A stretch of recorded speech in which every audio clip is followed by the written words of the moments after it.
People of the internet, I have shown you that people are starting to speak out.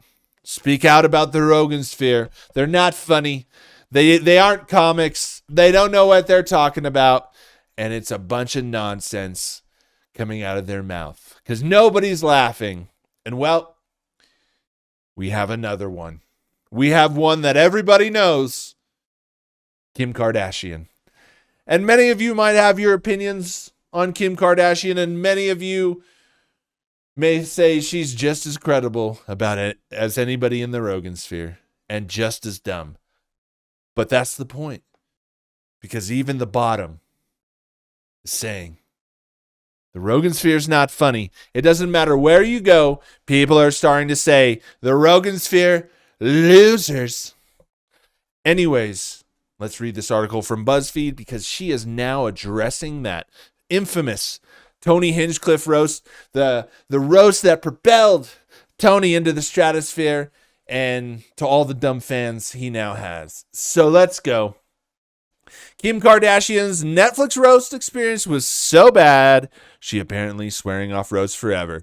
During the roast, Kim was booed and faced jokes branded misogynistic by viewers. Kim Kardashian has finally addressed the booing and slut-shaming she faced at Tom Brady's Netflix roast. If you remember, the special aired in May 2024 and featured comedians like Nikki Glaser, Will Ferrell, and Jeff Ross.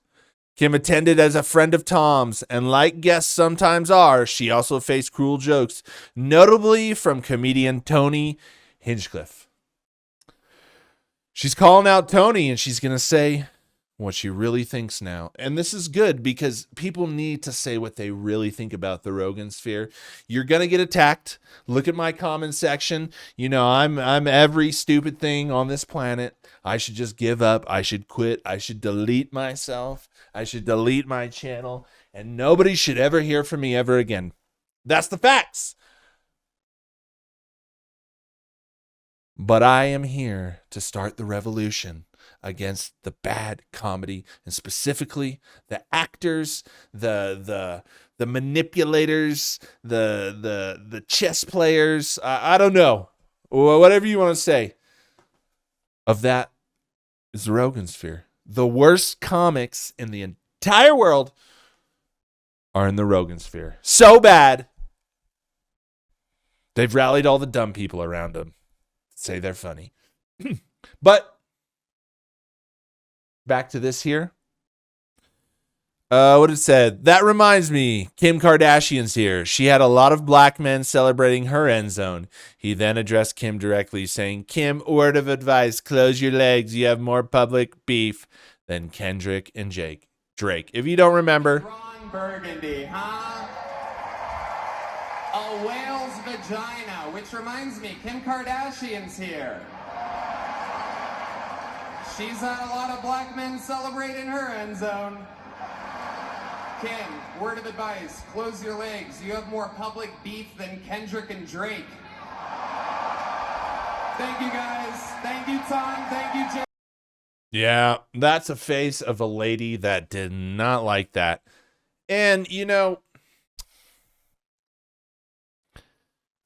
I mean, is Tony Hinchcliffe really good at anything? You know, you people go, well, he has a show with millions of people. Yeah. That's true. But millions of people have bought Mary Kay too. You know? Millions of people eat at McDonald's, even though they know it's disgusting, horrible food. Millions of people listen to Taylor Swift songs, even though it feels like smashing your head into a rock. But millions of people do these dumb things. And that's just because millions of people are sheep. And they go wherever the shepherd tells them. Even if the shepherd isn't worth listening to. And now Kim has opened up about the roast and how she really felt about the jokes on the latest episode of The Kardashians. Speaking in a confessional, Kim said, my thoughts on the roast is I would never do a roast again. It's not good for the soul. Yeah, I never understood roasts. Like, they're funny if you're not a part of it. But I never understood why people would willingly be part of a roast. You know, it's like, hey, just say some really fucked up shit about me and then pretend it's a joke. But, like, that's what you thought about me. You know what I mean? Anyways. I could never imagine that I would be booed, Kim continued. I thought I was going to give up, give a toast, and leave. That was the whole plan. However, after a negative crowd response, she decided to stay for fear of looking like a bad sport. I was like, I can't leave. I'm going to look like a poor sport, that I couldn't handle anything. I'm the best sport, she insisted. Kim also addressed the speculation. She personally asked Netflix to remove the boo, saying, no, I could care less. She acknowledged it happened. I don't erase what happened. Some of the comedic material just didn't resonate. Do you hear that, folks? Kim Kardashian, who is part of this system of rallying dumb people to make money. Dumb people make lots of money. Lots of money. You know what? You could say, well, Tony makes lots of money. He's better than you. Hey, listen here, folks. At least I don't take advantage of dumb people like Tony does. You could say whatever you want because I make fun of Tony, but I am not taking advantage of you, dumb people, like Tony does. Do you see that? And you go, whoa. Well, what you do is stupid, blah, blah, blah, blah, blah. You shouldn't do it. You should delete your channel. Look, I hear you. But if you feel that way about me, you should feel that way about Tony too. Because if you didn't recognize, I'm doing exactly what Tony is doing. And you're going, what? No, wait, no, you're not. Wait. Tony has a show where he makes fun of bad comedians. I have a YouTube channel where I make fun of bad comedians.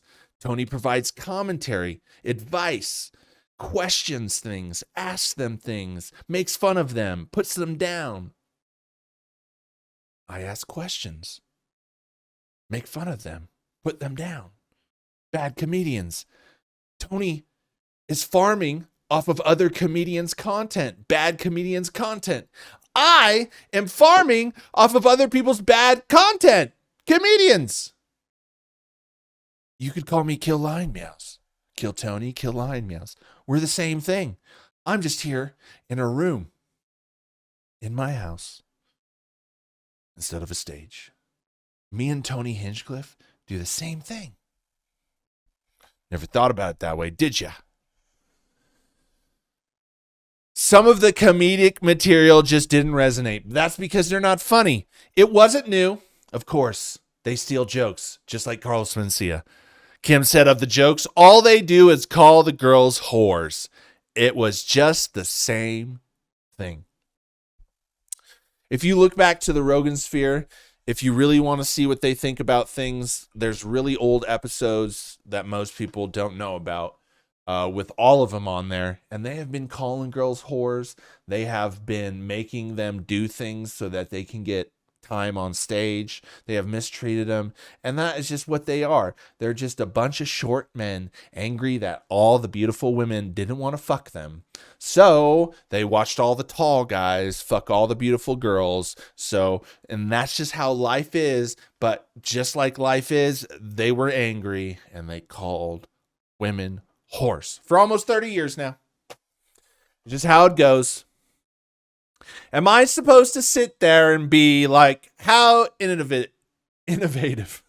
You called me a whore, Kim said in another scene. There it is, Tony Hinchcliffe. Do you realize that Tony Hinchcliffe really doesn't have any material? All he does is call women whores. Have you noticed that? There's like look at Kill Tony. There's entire like clips of him just, there's some really hot women and he's just belittling them. You see the thing? Tall men don't treat women like that because we know how much of a whore they could really be. Anyways. Ow! But there was also so many fun moments, she added. I'm not going to sit there and literally be the victim. It wasn't about me. It was fun to be a part of it, she shared, adding that Nikki killed it. You saw behind Tony, Bert, Tom Segura, Andrew Schultz, even Kim. Didn't mention any of them. She said Nikki. You know, one by one, people are speaking up about the Rogansphere and admitting the truth. The truth that Rogan's friends can't admit because they don't want to pull the udder out of their mouth of the cash cow. The cash cow keeps them mooing instead of booing. And here we are, folks, listening to Kim Kardashian. Know you like